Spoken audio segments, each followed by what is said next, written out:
Hai semuanya, gimana kabar kalian? Semoga selalu dalam keadaan baik. Jadi, welcome back teman-teman di segmen analisa pagi. Seperti biasa di video kali ini kita akan update untuk news dan juga pergerakan dari market, khususnya market Bitcoin. Hari ini kita ada di tanggal 10 Juni ya teman-teman.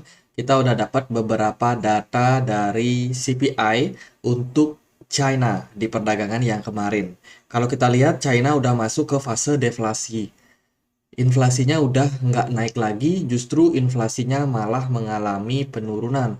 Bahkan barang-barang bahan eh, harga bahan pokok di sana justru mengalami deflasi. Artinya bukannya harganya naik, malah harganya turun. Ini disebabkan karena daya beli di China saat ini sangat-sangat rendah. Masyarakatnya udah nggak konsumtif lagi, teman-teman. Mereka lebih baik simpan uangnya sehingga bikin harga barang-barang di sana justru bukannya naik, malah turun. Ya, ini data terbarunya meningkatkan kemungkinan untuk perekonomian Asia sebenarnya dalam posisi yang masih terbilang akan bagus. Tentu saja data deflasi ini tidak akan baik untuk perekonomian China karena industri di sana akan cenderung sulit untuk naik, teman-teman. Karena deflasi, maka kemungkinan bank sentralnya pun juga akan menurunkan suku bunga lagi. Ini mungkin akan berdampak juga sama posisi dari Indonesia ya. Mungkin inflasinya bakalan cenderung, ya bisa dibilang cenderung aman. Kemudian perlahan bank sentral menurunkan suku bunga. Itu harapannya untuk sekarang. Nah, teman-teman, sebelumnya aku mau introduce dulu ya, kita punya komunitas diskusi di Telegram, teman-teman, namanya seputar investasi. Di sini udah beberapa teman-teman yang udah join, di mana di komunitas ini kita bisa sama-sama berdiskusi soal kripto, soal saham, dan di sini juga banyak teman-teman yang sharing news ya. Ini sharing meme soal soal Gary Gensler. Ya itu teman-teman ada banyak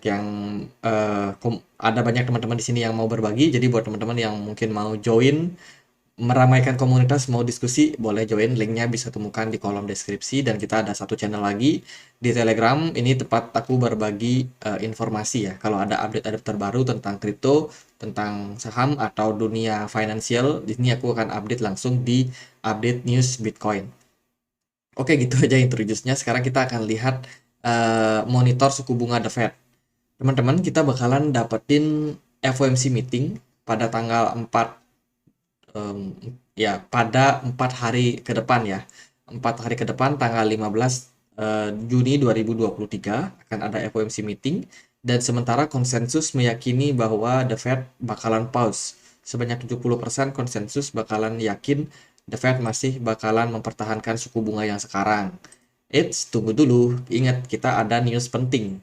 Pada hari Selasa itu akan ada data CPI dan juga core CPI. Ini data soal inflasi Amerika Serikat. Kemudian juga di hari Rabunya itu kita akan dapat data PPI.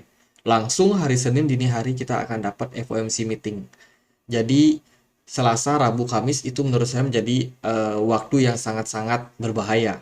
Zona rawan di mana volatilitas market bisa sangat-sangat tinggi di kala itu, teman-teman. Oke, kita akan langsung masuk ke pembahasan dari dunia kripto ya. Crypto.com, salah satu exchange kripto global, teman-teman, ini memutuskan untuk pergi meninggalkan bisnisnya di Amerika Serikat. Jadi ini keputusan baru saja diambil, mereka akan efektif keluar dari Amerika Serikat pada Juni 2021 karena ketidakamanan daripada regulasi di sana. Regulasi di sana masih benar-benar kacau, teman-teman.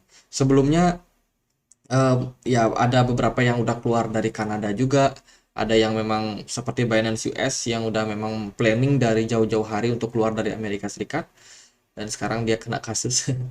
Jadi itu teman-teman, sekarang crypto.com pun ikut-ikutan. Dia pengen keluar juga dari market Amerika karena merasa wah ini regulasi bisa membahayakan mereka, seperti contohnya Binance US kasusnya sekarang.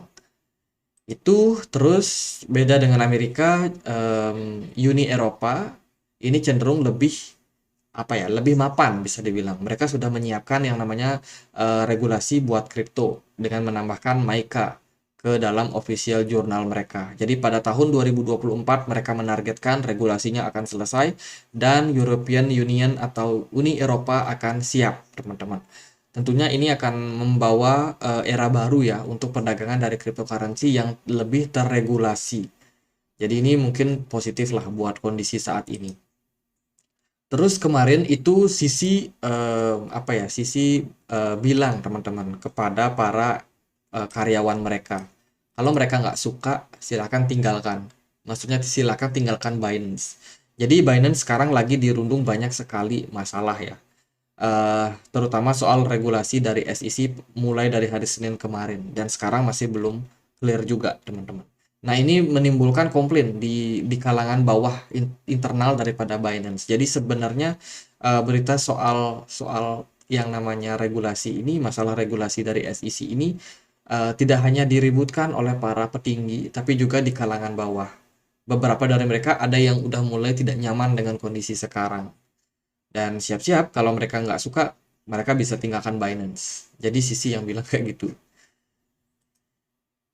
Itu teman-teman. Kemudian ada Senator Elizabeth Warren yang mengatakan kepada Department of Justice untuk menginvestigate Binance karena potensial pembohongan hukum, teman-teman. Ini kejam banget ya. Jadi tuduhan kembali dilontarkan oleh mereka yang cenderung oportunis sama yang namanya kripto. Elizabeth Warren memang dari awal sudah mengumumkan bahwa bahwa dirinya itu akan membangun yang namanya anti crypto army.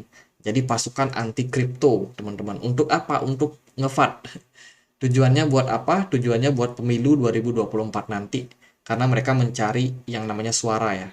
Elizabeth Warren sendiri cukup hawkish memang terhadap kripto dan dia tidak setuju sama yang namanya perdagangan kripto. Menarik melihat kondisi dari Binance yang udah diinjak, sekarang diinjak lagi oleh mereka-mereka yang cenderung tidak tidak pro sama kripto. Jadi ini bisa menjadi sebuah tekanan juga buat market sekarang ini, teman-teman. Kemudian ini dilansir dari Symbio. Ini akun yang belum verified ya, belum banyak pengikut. Ini mungkin bisa dibilang sebagai rumor aja nih, karena belum valid juga ya. Binance itu membuang 80.000 Bitcoin pada penggunaan bulan lalu. Perhatikan bagaimana ini ya, dia dia sebelumnya punya segini. Sekarang untuk ya sebelumnya dia punya segini, teman-teman, dengan customer balance itu sekitar 500 berapa nih 541 juta ya untuk balance-nya. Sekarang itu naik teman-teman ke 614. Tapi kalau kita lihat dari rasionya ini justru mengalami penurunan. Jadi Binance net balance-nya sekarang ada di 643 juta. Sementara kalau kita lihat dari net balance-nya yang sekarang itu ada di 633. Jadi di sini ada penurunan net balance daripada jumlah proof of reserve-nya Binance. Artinya memang Binance ada melepas sekitar 80.000 Bitcoin-nya ke market. Jadi itu mungkin untuk meningkatkan cadangan devisa yang mereka punya ya, cadangan apa namanya, cadangan cash yang mereka punya, karena kan sekarang mereka lagi dalam kondisi yang sangat-sangat sulit. Takutnya kalau Bitcoin kena dump lagi ya udah bisa jadi nanti harga jualnya bisa cenderung melemah. Makanya mereka jual beberapa.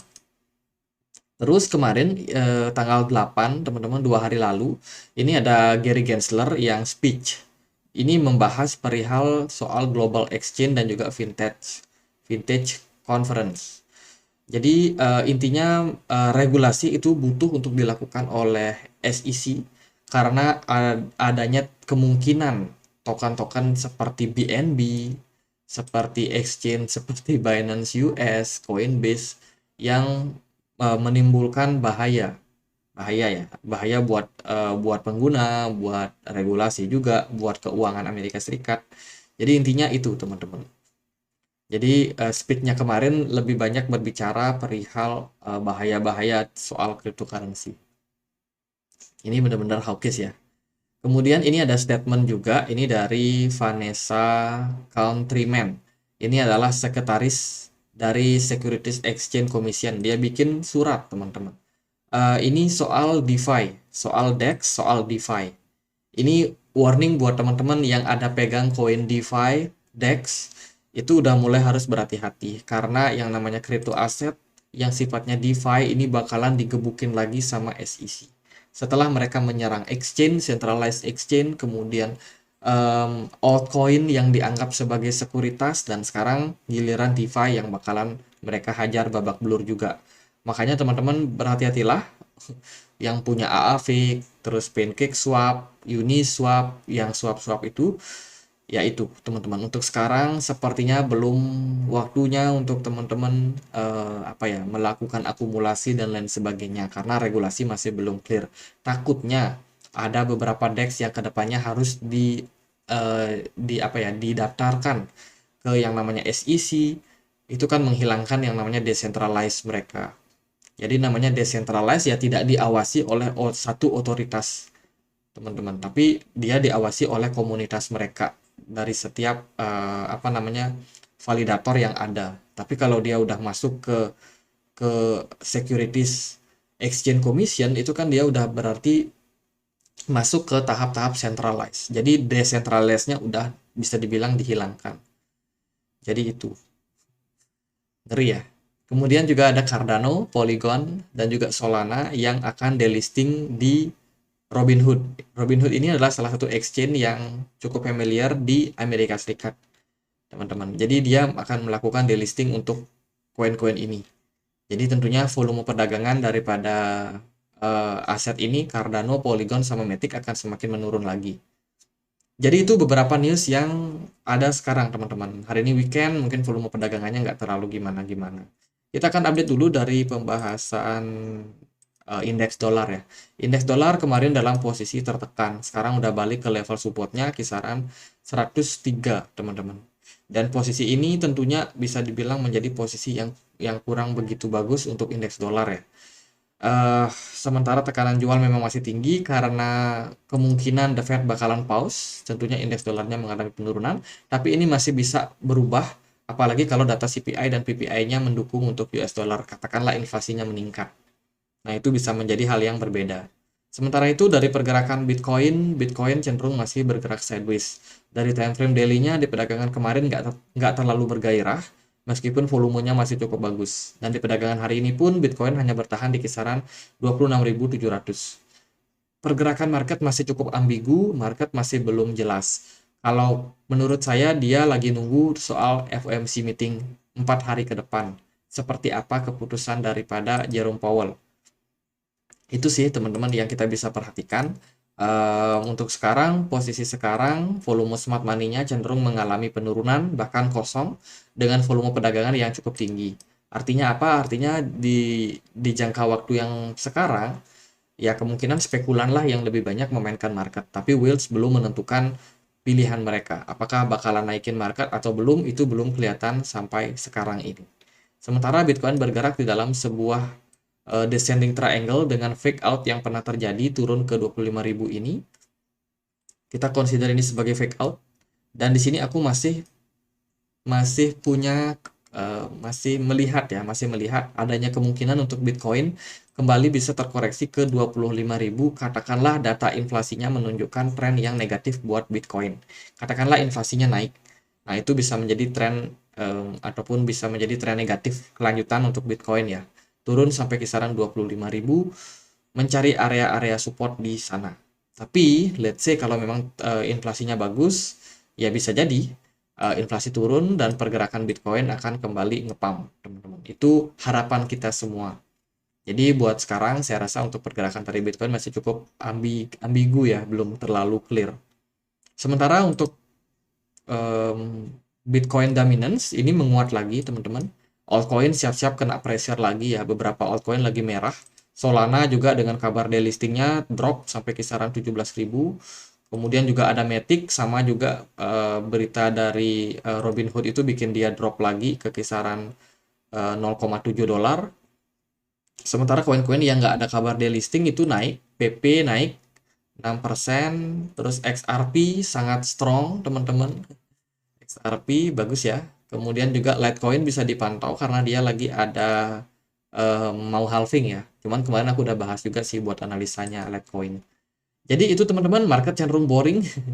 Jadi ya wait and see aja buat teman-teman. Kalau menurut saya sih untuk posisi sekarang market kripto masih bakal tetap aman, hanya karena mereka diserang sama SEC bukan berarti kripto bakalan habis, teman-teman. Saya rasa kedepannya harga masih bakalan pulih. Cuman ya butuh kesabaran aja. Dan juga buat yang hot-hot altcoin ini, ya sabar dulu lah, market lagi koreksi ya. Gitu aja teman-teman, semoga videonya bisa bermanfaat dan akhir kata saya Andre. Makasih.